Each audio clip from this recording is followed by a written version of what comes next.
Et voilà, c'est parti, on est reparti cette fois-ci avec les tests complètes de notre vidéoprojecteur, le RIF 6, le petit projecteur cube de 5 cm.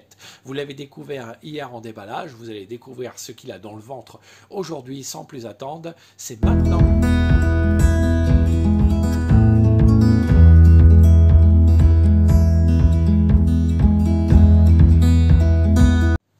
Et voilà, on se retrouve pour les tests. J'ai installé le petit cube vidéoprojecteur. J'ai laissé la lumière pour vous rendiez compte. C'est que 50 lumens, donc vous attendez pas à avoir une explosion de luminosité, de contraste et de couleur. Surtout que j'ai essayé de faire un écran à peu près pas trop petit ni trop grand. Vous verrez que si on réduit l'écran, eh ben c'est sûr vous gagnez de la luminosité, du contraste et de la couleur. Mais franchement, je trouve qu'il s'en sort plutôt pas mal pour 50 lumens, ce petit vidéoprojecteur. Et on va pouvoir faire les différents tests qu'on fait d'habitude. Donc on va sortir notre mire télé pour voir l'efficacité donc des couleurs, du contraste de la lumière. Je vais aller éteindre la lumière pour vous rendiez compte. Voilà, j'ai coupé la lumière et là, comme vous pouvez le voir, franchement, il s'en sort plutôt bien, hein, ce petit vidéoprojecteur. Au niveau des couleurs, moi, c'est ce que j'aime. Hein, c'est des couleurs vives, bien respectées, un bon contraste. Manque un petit peu de luminosité, mais comme je vous disais, hein, 50 lumens. Hein, et puis ça reste un petit vidéoprojecteur nomade qui marche sur une batterie. Donc vous pouvez relier bien sûr à une batterie externe pour prolonger sa durée on va dire, d'autonomie. Mais franchement, là, je trouve que, comme vous pouvez le voir, le dégradé des couleurs, le contraste, c'est quand même pas mal hein, pour ce tout petit vidéoprojecteur qui, je vous rappelle, n'est vendu que 39 € sur Amazon. Donc, je ne sais pas si au moment que je fais cette vidéo, s'il en reste. Hein, j'avais regardé il y a quelques jours, il y en avait encore. J'espère pour vous qu'il y en a encore, s'il vous plaît, ce petit vidéoprojecteur. Donc maintenant, on ne va pas perdre de temps et on va aller voir notre vidéo de test libre de droit Big Bunny, voir ce que ça donne. Et là, vous allez voir le cruel défaut de ce vidéoprojecteur. C'est que voilà, donc l'image parfaite, mais alors au niveau du son, je ne sais pas si vous l'entendez. Alors je vais aller attraper la télécommande. Et je vais essayer d'augmenter le son, les amis.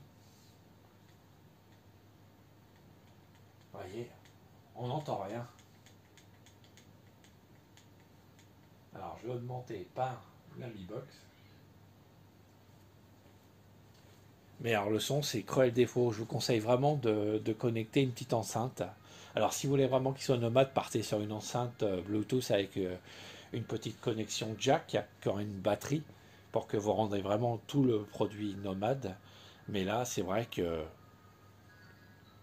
je ne sais pas si vous l'entendez. Je suis vraiment pas très loin de lui, mais on n'entend vraiment pas le son. Bon, c'est un cruel défaut pour ce petit vidéoprojecteur. Voilà, j'essaie de vous faire écouter en même temps. Mais bon, je vous rappelle, 39 € sur Amazon. Il vaut quand même bien le coup. Allez, on continue avec les autres tests.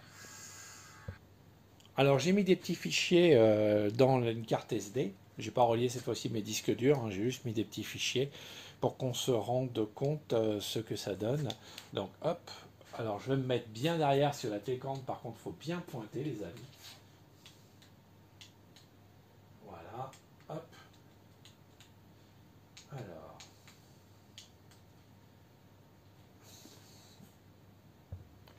Alors, on va maintenant accéder au dossier film. Allez, j'ai mis des vieux Tintins. Alors, on entend un petit peu mieux le son.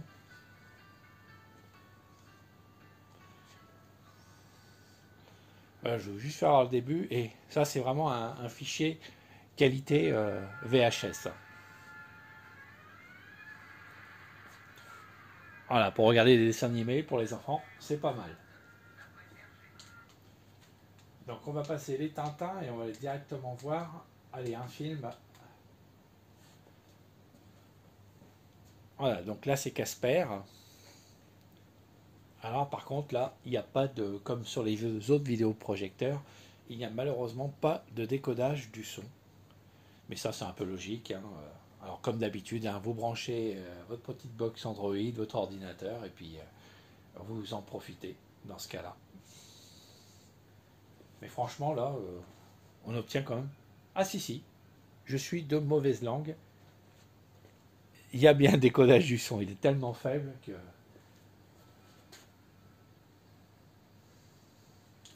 Allez, on va tester avec un autre fichier.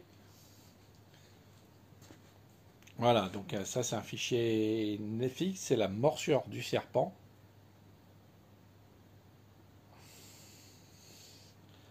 Ça, c'est un fichier qui est en 720p. Et je trouve qu'on obtient quand même une très très bonne image pour ce petit vidéoprojecteur. Dommage qu'il y ait ces petits problèmes de son, mais que vous pouvez améliorer avec une enceinte extérieure. Allez, on va prendre un fichier en 1080p maintenant.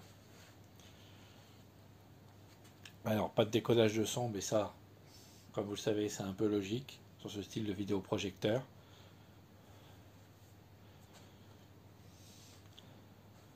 Mais franchement, vous voyez, là, on obtient franchement de belles images.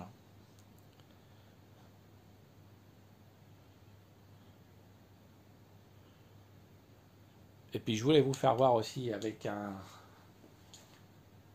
Si vous êtes adepte des films d'horreur en version originale sous-titrée, alors je vais vous montrer, hein, ça, on peut bien sûr accélérer, voilà.